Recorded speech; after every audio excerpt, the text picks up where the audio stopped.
Math science ક્લબમાં આપ સૌનું સ્વાગત છે.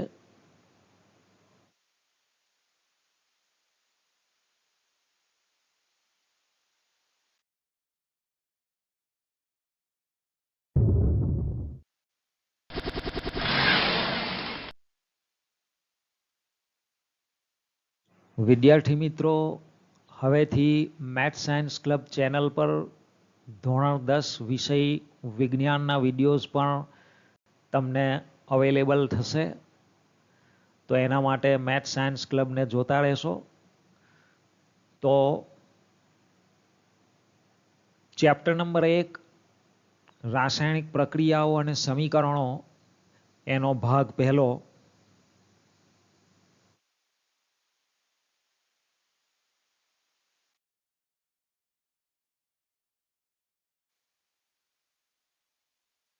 વિદ્યાર્થી મિત્રો, આ પ્રકરણમાં આપણે મુખ્ય 3 બાબતોનો અભ્યાસ કરીશું.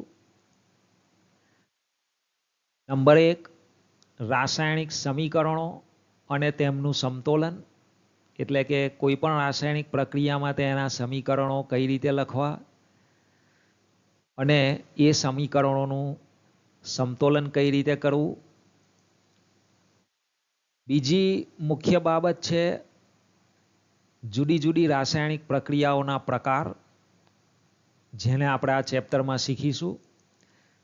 અને ત્રીજી અગત્યની મુખ્ય બાબત જે છે એ રોજિંદા જીવનમાં ઓક્સિડેશન પ્રક્રિયાની જે અસરો છે એ આપણે આ ચેપ્ટરમાં શીખવાની છે.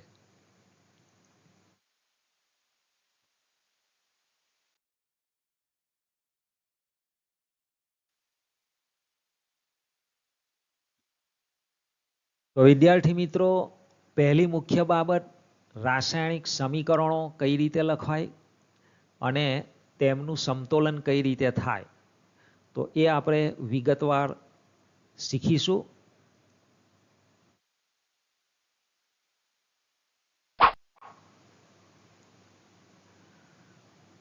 રાસાયણિક સમીકરણ જ્યારે આપણે લખતા હોઈએ તે વેળા ધ્યાનમાં રાખવાની બાબતો. તો નંબર 1, જે રસાયણો વચ્ચે પ્રક્રિયા થાય તેઓને પ્રક્રિયકો કહેવામાં આવે છે. નંબર 2, પ્રક્રિયા થયા બાદ જે નવા રસાયણો બને તેઓને નિપજો કહેવામાં આવે છે. નંબર 3, પ્રક્રિયકો અને નિપજોને અલગ પાડવા તેમની વચ્ચે તીરની નિશાની મૂકવામાં આવે છે.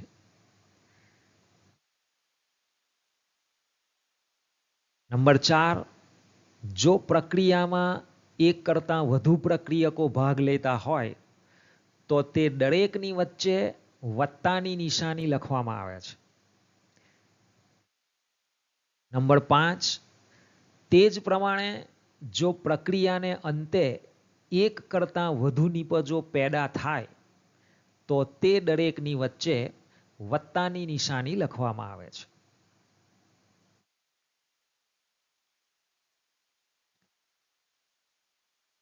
નંબર 6, તીરની નિશાનીનો અગ્રભાગ એટલે કે એનો આગળનો ભાગ નિપજોની તરફ હોય છે અને તે પ્રક્રિયાની દિશા દર્શાવે છે. તો વિદ્યાર્થી મિત્રો, કોઈ પણ રાસાયણિક પ્રક્રિયાનું આપણે સમીકરણ લખતા હોઈએ તો આ 6 બાબતો આપણે પ્રાથમિક રીતે ધ્યાનમાં રાખવી જોઈએ.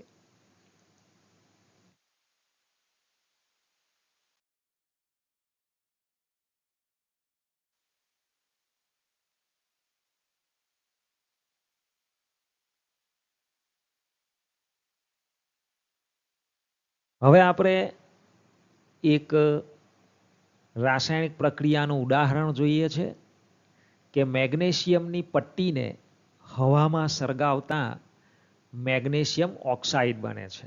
આ એક રાસાયણિક પ્રક્રિયા છે. હવે આ રાસાયણિક પ્રક્રિયાનું આપણે રાસાયણિક સમીકરણ લખીશું.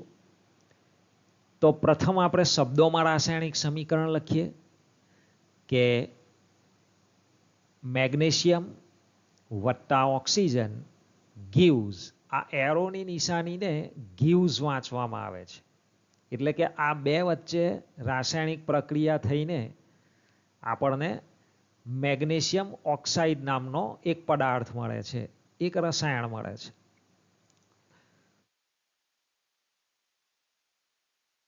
તો વિદ્યાર્થી મિત્રો, આ શબ્દોમાં આપણે જે રાસાયણિક સમીકરણ લખ્યું છે, હવે આપણે એને સંકેતમાં લખીશું. તો મેગ્નેશિયમ એટલે Mg વત્તા ઓક્સિજન એટલે O2 gives મેગ્નેશિયમ ઓક્સાઇડ એટલે MgO.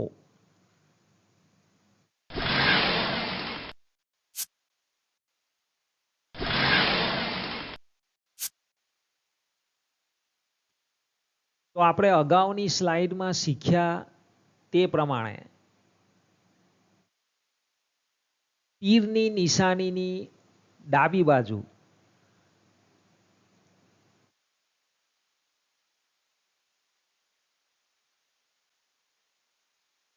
તીરની નિશાની જે છે એની ડાબી બાજુએ આ મેગ્નેશિયમ અને ઓક્સિજન એટલે કે Mg અને O2 એને પ્રક્રિયકો તરીકે ઓળખવામાં આવે. જ્યારે આ બે વચ્ચે રાસાયણિક પ્રક્રિયા થઈને આજે એક નવો પદાર્થ તૈયાર થાય છે કે જેને આપણે મેગ્નેશિયમ ઓક્સાઇડ કહીએ છીએ, એને નિપજ તરીકે ઓળખવામાં આવે છે. તો વિદ્યાર્થી મિત્રો, આ Mg plus O2 gives MgO એ આ ઉપરની રાસાયણિક પ્રક્રિયાનું સમીકરણ કહેવાય છે.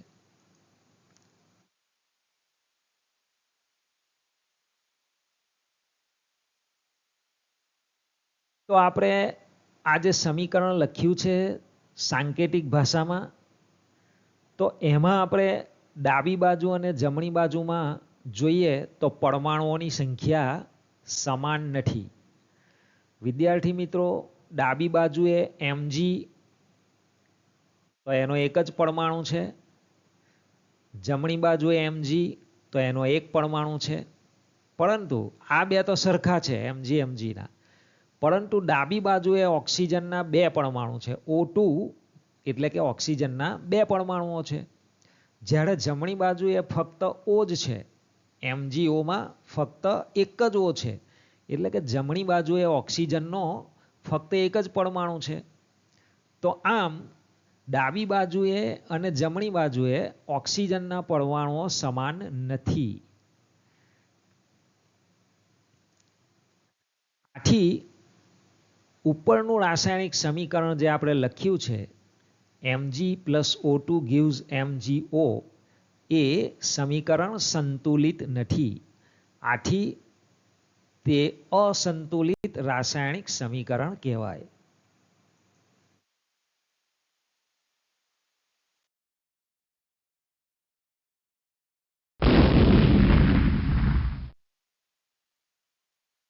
તો વિદ્યાર્થી મિત્રો, હવે પ્રશ્ન એ છે કે સંતુલિત રાસાયણિક સમીકરણ કોને કહેવાય? તો એનો જવાબ છે કે દળ સંચયના નિયમ મુજબ, જે આપણે ધોરણ 9માં શીખીને આવ્યા છીએ કે દ્રવ્યનું સર્જન થતું નથી કે દ્રવ્યનો વિનાશ થઈ શકતો નથી. જેથી રાસાયણિક પ્રક્રિયા દરમિયાન પ્રક્રિયકો અને નિપજોનું દળ સરખું રહેવું જોઈએ.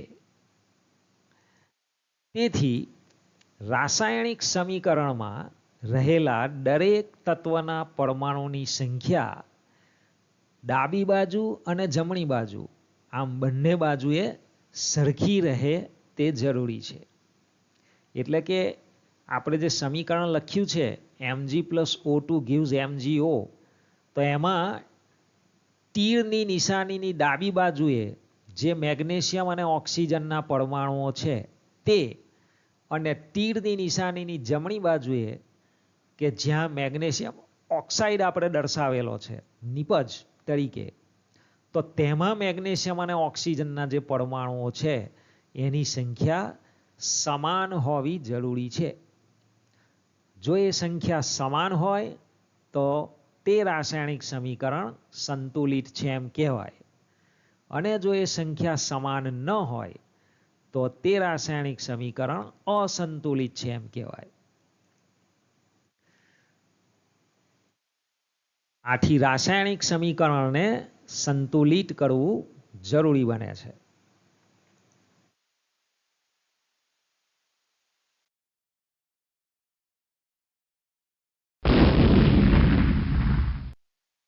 તો હવે પ્રશ્ન એ છે કે રાસાયણિક સમીકરણને સંતુલિત કઈ રીતે કરવું?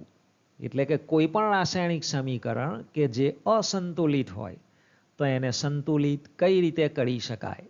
તો આપણે એને પણ વિગતવાર એક ઉદાહરણ લઈને શીખીશું. તો આપણે અગાઉની સ્લાઇડમાં જે સમીકરણ લખેલું છે કે Mg + O2 gives MgO, આપણે અત્યારે જોયું કે આ રાસાયણિક સમીકરણ અસંતુલિત છે. તો આ અસંતુલિત રાસાયણિક સમીકરણને આપણે કેવી રીતે સંતુલિત બનાવી શકીએ તે આપણે વિગતે શીખીશું.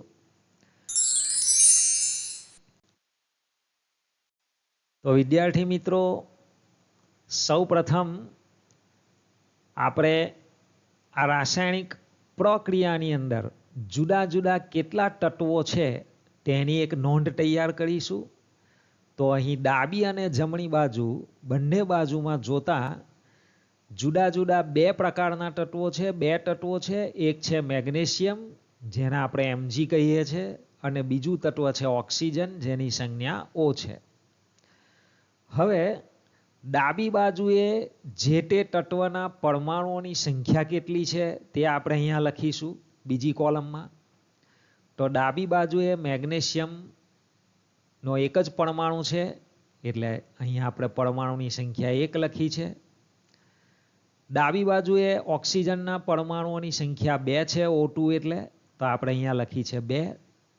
હવે આ જ પ્રમાણે આ બંને તત્વોના પરમાણુઓની જમણી બાજુએ સંખ્યા કેટલી થાય છે તે આપણે લખીશું. તો Mg એટલે કે મેગ્નેશિયમનો જમણી બાજુએ 1 પરમાણુ છે અને અત્યારે O ઓક્સિજન એનો જમણી બાજુએ 1 પરમાણુ છે. તો આપણે આ કોષ્ટકમાં જોઈ શકીએ છીએ કે ડાબી બાજુ અને જમણી બાજુ આમ બંને બાજુએ મેગ્નેશિયમના પરમાણુઓ સમાન છે 1-1, એટલે કે તે સંતુલિત છે મેગ્નેશિયમ. પરંતુ આપણે ઓક્સિજન પરમાણુઓ જોઈએ તો ડાબી બાજુએ 2 છે જ્યારે જમણી બાજુએ ફક્ત 1 જ છે, એટલે કે ઓક્સિજનના પરમાણુ અસંતુલિત છે. તો આપણે ડાબી અને જમણી બાજુએ એને સરખા કરવા માટે અહીં તમે લાલ રાઇટિંગમાં લખેલું જોયું છે કે જમણી બાજુએ ઓક્સિજનના 1 પરમાણુને આપણે જો 2 વડે ગુણી નાખીએ તો 1 × 2 = 2 થઈ જશે. આમ આપણું રાસાયણિક સમીકરણ સંતુલિત થઈ જશે કે ડાબી બાજુએ પણ ઓક્સિજનના પરમાણુઓની સંખ્યા 2 અને જમણી બાજુએ પણ ઓક્સિજનના પરમાણુઓની સંખ્યા 2. તો એના માટે આપણે સૌપ્રથમ ડાબી અને જમણી બંને બાજુએ જે પરમાણુ આપણે દર્શાવેલા છે એને એક બોક્સમાં લખીશું. તમે તમારી સ્ક્રીન પર જોઈ શકો છો Mg જેને આપણે બોક્સમાં લખ્યું છે + O2 એને પણ બોક્સમાં લખ્યું છે, gives MgO એને પણ આપણે બોક્સમાં લખ્યું છે. હવે આપણે જમણી બાજુએ ઓક્સિજનના 2 પરમાણુ કરવાના છે. તો એના માટે આ 2 આપણે જે બોક્સ કર્યું છે એની ડાબી બાજુએ લખવાના છે, એની જમણી બાજુએ લખવાના નથી. તો એ પ્રમાણે આપણે કરીએ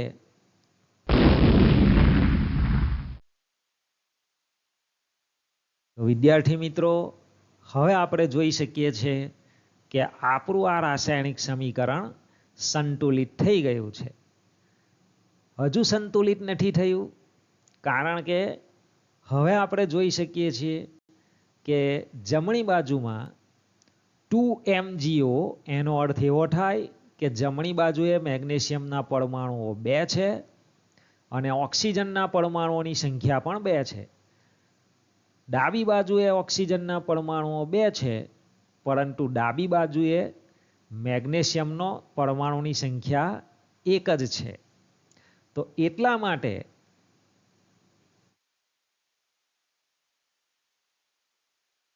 આપણે ડાબી બાજુએ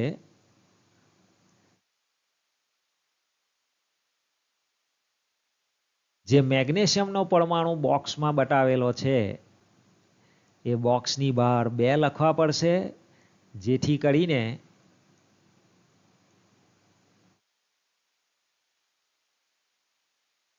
1 ગુણ્યા 2 બરાબર 2, એટલે કે મેગ્નેશિયમના પરમાણુની સંખ્યા પણ 2 થઈ જશે.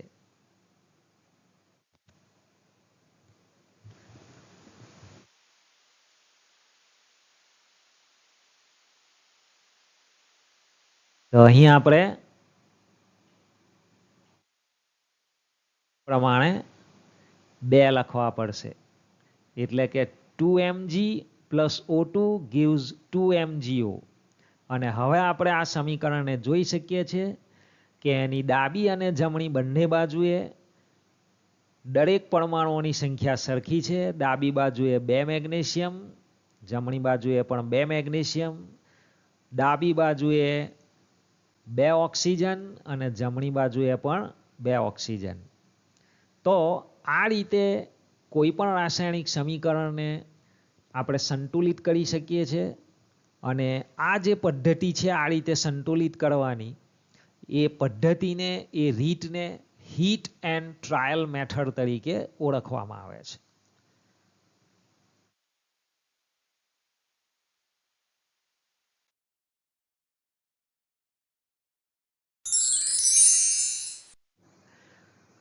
વિદ્યાર્થી મિત્રો, રાસાયણિક સમીકરણને સંતુલિત કરવા માટેની બીજી પણ એક રીત છે, અને હવે આપણે એ રીતને શીખીએ.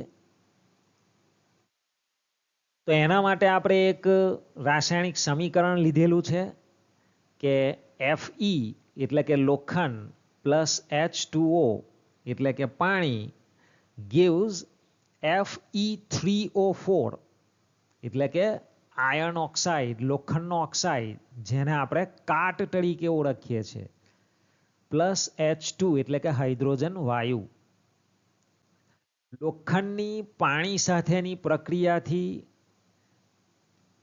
આયર્ન ઓક્સાઇડ, લોખંડનો ઓક્સાઇડ એટલે કે કાટ અને હાઇડ્રોજન વાયુ છૂટા પડે છે. વિદ્યાર્થી મિત્રો, આપણને ખબર છે કે ચોમાસામાં લોખંડની વસ્તુઓ જો વરસાદમાં રહી જાય અથવા ભેજવાળા વાતાવરણમાં રહે તો એના ઉપર કાટની પોપડી બાજી જાય છે. તો આ તે જ રાસાયણિક પ્રક્રિયા અહીં સમીકરણ સ્વરૂપે દર્શાવેલી છે. તો વિદ્યાર્થી મિત્રો, આપણે અહીં જોઈ શકીએ છીએ કે ડાબી બાજુએ Fe નો એક જ પરમાણુ છે, જ્યારે જમણી બાજુએ Fe3 એટલે કે Feના લોખંડના 3 પરમાણુઓ છે. એટલે અહીં લોખંડ તત્વના પરમાણુઓ અસંતુલિત છે. એ જ પ્રમાણે ડાબી બાજુએ H2 એટલે કે હાઇડ્રોજનના 2 પરમાણુ છે, અને જમણી બાજુએ પણ H2 એટલે હાઇડ્રોજનના 2 પરમાણુઓ છે, જે સમતુલિત છે. પરંતુ ડાબી બાજુએ O એટલે કે ઓક્સિજનનો એક જ પરમાણુ છે, જ્યારે જમણી બાજુએ O4 એટલે કે ઓક્સિજનના 4 પરમાણુઓ છે, જે અસંતુલિત છે. તો આપણે Fe અને O આ બેને સંતુલિત કરવાના છે, પરંતુ આપણે હવે હીટ એન્ડ ટ્રાયલ મેથડનો ઉપયોગ કરવાના નથી, પરંતુ એક નવી રીત શીખવા જઈ રહેલા છે. તો એ નવી રીત કેવી રીતે આપણે ઇક્વેશનને સોલ્વ કરી શકીએ એ આપણે સ્ટેપ બાય સ્ટેપ શીખીશું. તો સૌ પ્રથમ પ્રક્રિયકો અને નિપજોની આગળ ABCD આમ સહગુણકો લગાડો. તો સૌથી પહેલા આપણે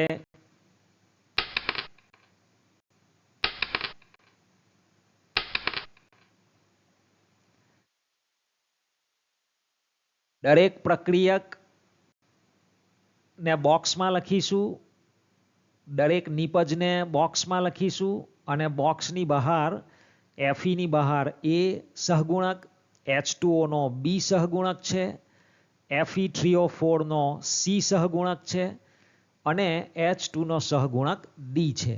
આમ સહગુણકો આપણે લખી દીધા છે.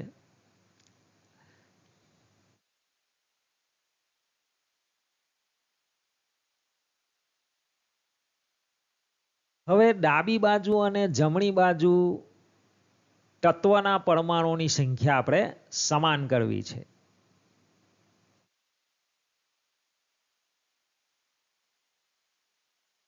તો સૌપ્રથમ આપણે Fe માટે જોઈએ તો Fe નો સહગુણક ડાબી બાજુએ A છે, જ્યારે જમણી બાજુએ Fe નો સહગુણક C છે. તો ડાબી બાજુએ Fe નો એક જ પરમાણુ છે એટલે A, અને આપણે ડાબી અને જમણી બાજુમાં Fe ના પરમાણુઓ સરખા કરવા છે એટલે વચ્ચે નિશાની બરાબરની લખીશું. અને જમણી બાજુએ Fe ના 3 પરમાણુ છે એટલે 3 ગુણ્યા C એટલે 3C.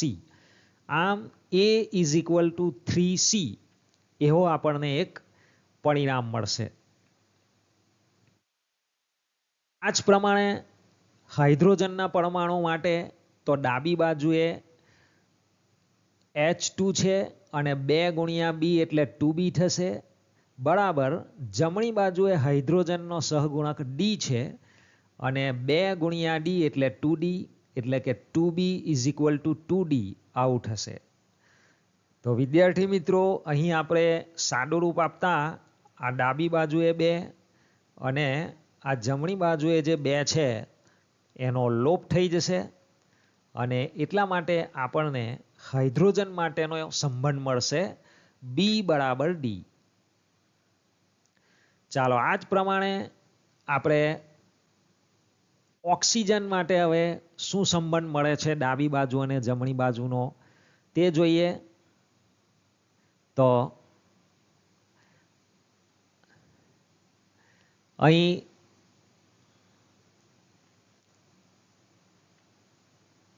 C બરાબર આપણે 1 લઈ લઈશું.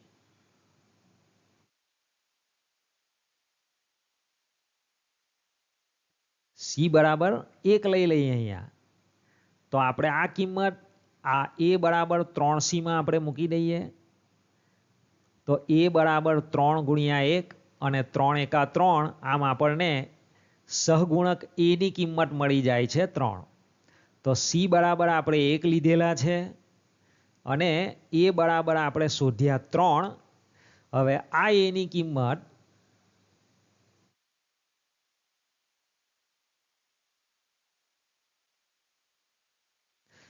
ઓક્સિજન માટે B બરાબર 4C. જો હવે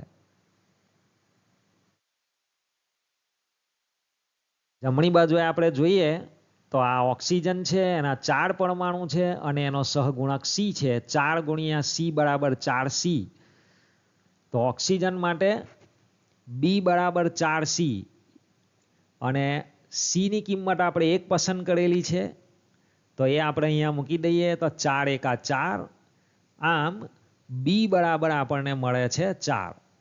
તો આવી રીતે A બરાબર 3, B બરાબર 4 અને C બરાબર 1 આપણે ત્રણેય સહગુણકોની કિંમતો આ પ્રમાણે શોધી કાઢેલી છે.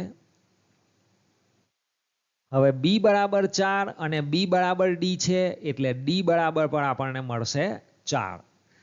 તો વિદ્યાર્થી મિત્રો, અહીં A, B, C અને D ચારેય સહગુણકોની કિંમતો આપણે શોધી કાઢેલી છે. A બરાબર 3, B બરાબર 4, C બરાબર 1 અને D બરાબર 4. તો આ ચારેય કિંમતો આ ઉપરના સમીકરણમાં આપણે મૂકી દઈશું. તો આપણું આ રાસાયણિક સમીકરણ હવે સંતુલિત થઈ જશે.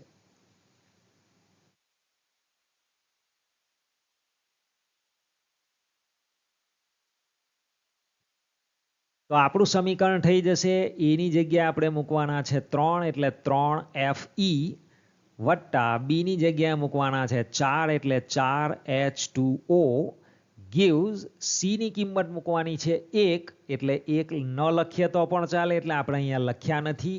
Fe3O4 પ્લસ ડી ની કિંમત આપણે લાવેલા છે 4, તો અહીં ડી ની જગ્યાએ 4 લખીએ તો 4H2. તો આ પ્રમાણેનું આપણું સંતુલિત સમીકરણ આપણને મળે છે. તો આપણે એને ચેક કરી લઈએ.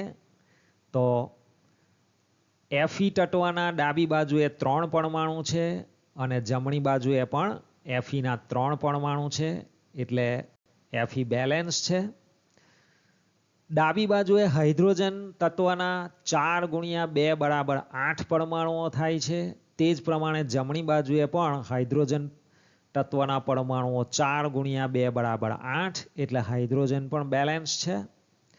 અને ઓક્સિજનની વાત કરીએ તો ડાબી બાજુએ 4O, એટલે કે ઓક્સિજનના 4 પરમાણુ છે, અને જમણી બાજુએ O4, એટલે કે ઓક્સિજનના 4 પરમાણુઓ છે. તો વિદ્યાર્થી મિત્રો, આપણે જોઈ શકીએ છીએ કે ઉપરનું રાસાયણિક સમીકરણ સંતુલિત છે. તો વિદ્યાર્થી મિત્રો, આ બીજી પદ્ધતિ છે કે ABCD સહગુણકો લગાવીને આપણે કોઈ પણ રાસાયણિક સમીકરણને સંતુલિત આ પદ્ધતિએ કરી શકીએ છીએ.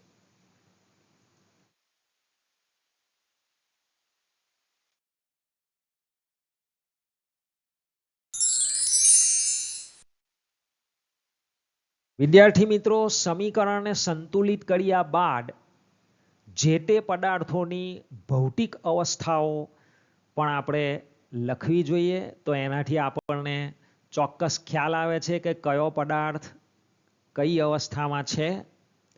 તો એના માટેની જે થિયરી છે તે એ છે કે ઘન પદાર્થ અથવા તો ઘન અવસ્થા માટે કૌંસમાં S લગાવવામાં આવે છે, S ફોર સોલિડ. પદાર્થની પ્રવાહી અવસ્થા બતાવવા માટે કૌંસમાં I લખવામાં આવે છે, L લખવામાં આવે છે, L ફોર લિક્વિડ. અને પદાર્થની વાયુ અવસ્થા દર્શાવવા માટે કૌંસમાં સ્મોલ g લખવામાં આવે છે, G ફોર ગેસ. અને પદાર્થની જલીય અવસ્થા એટલે કે જલીય દ્રાવણ અવસ્થા માટે કૌંસમાં સ્મોલ aq જેવી સંજ્ઞાઓનો ઉપયોગ થાય છે. aq for aqueous solution. તો વિદ્યાર્થી મિત્રો, હવે આપણે રાસાયણિક સમીકરણને એની ભૌતિક અવસ્થા સાથે કેવી રીતે સંતુલિત થાય એ શીખીશું. તો અહીંયા આપણે એક ઉદાહરણ લીધેલું છે. H2 વાયુ પ્લસ O2 વાયુ, આ બે ભેગા થઈને પાણી તૈયાર કરે છે, H2O. આપણે જોઈ શકીએ છીએ કે આપેલ સમીકરણ સંતુલિત નથી, કારણ કે ડાબી બાજુએ હાઇડ્રોજનના 2 પરમાણુ છે, જમણી બાજુએ પણ હાઇડ્રોજનના 2 પરમાણુ છે. તો હાઇડ્રોજન અત્યારે સંતુલિત છે, પરંતુ ડાબી બાજુએ O2 એટલે કે ઓક્સિજનના 2 પરમાણુઓ છે, જ્યારે જમણી બાજુએ ફક્ત O એટલે કે ઓક્સિજનનો એક જ પરમાણુ છે. એટલે આ રાસાયણિક સમીકરણ અસંતુલિત કહેવાશે. તો સૌપ્રથમ આપણે એને સંતુલિત કરીશું. સંતુલિત કરવા માટે પ્રક્રિયકો અને નિપજોને આપણે બોક્સમાં લખીશું, અને બોક્સની બહાર આપણે દરેક પદાર્થ માટે એક એક સહગુણક ABCD આમ પસંદ કરીશું. તો AH2 plus BO2 gives CH2O. હવે આપણે આ A, B અને C જે 3 સહગુણકો છે એની કિંમત શોધીશું. તો સૌપ્રથમ હાઇડ્રોજન તત્વના પરમાણુ માટે તો ડાબી બાજુએ હાઇડ્રોજનના 2 પરમાણુ છે, એટલે 2 ગુણ્યા A બરાબર 2A બરાબર જમણી બાજુએ હાઇડ્રોજનના 2 પરમાણુ છે, એટલે 2 ગુણ્યા C બરાબર 2C. તો વિદ્યાર્થી મિત્રો, આપણે જોઈ શકીએ છીએ કે આ ડાબી બાજુએ 2 અને જમણી બાજુએ 2 નો લોપ થઈ જશે, એટલે આપણને મળશે A બરાબર C.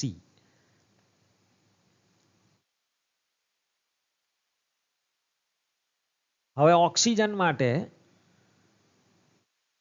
ડાબી બાજુએ 2 ઓક્સિજન છે એટલે 2 ગુણ્યા બી એટલે 2b બરાબર જમણી બાજુએ 1 જ ઓક્સિજન છે એટલે C ગુણ્યા 1 બરાબર C એટલે આપણને સંબંધ મળે છે 2b = C.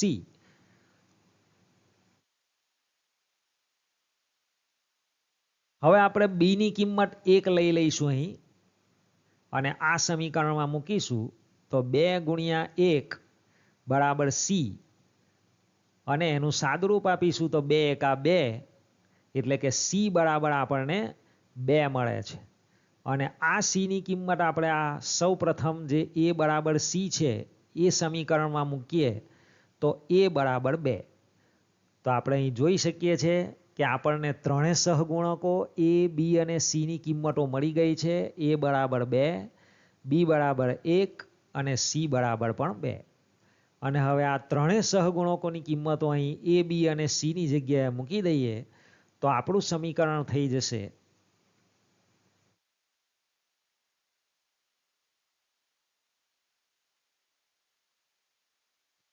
અને એમની ભૌતિક અવસ્થાઓ પણ આપણે લખતા જઈશું.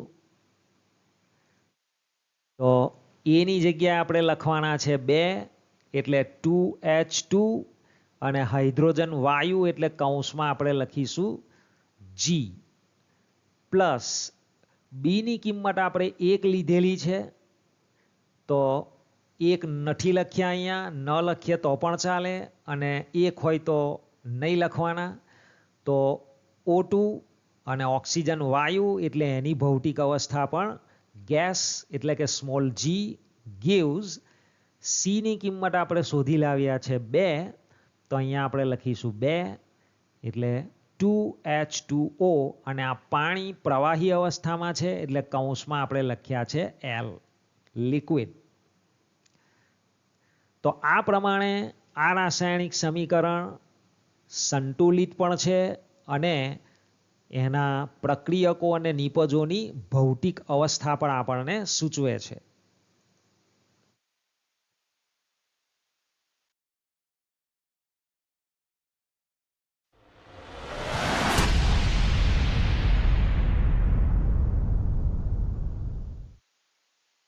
તો વિદ્યાર્થી મિત્રો આ સાથે ચેપ્ટરનો પ્રથમ ટોપિક રાસાયણિક સમીકરણો અને તેમનું સંતુલન અહીં સમાપ્ત થાય છે.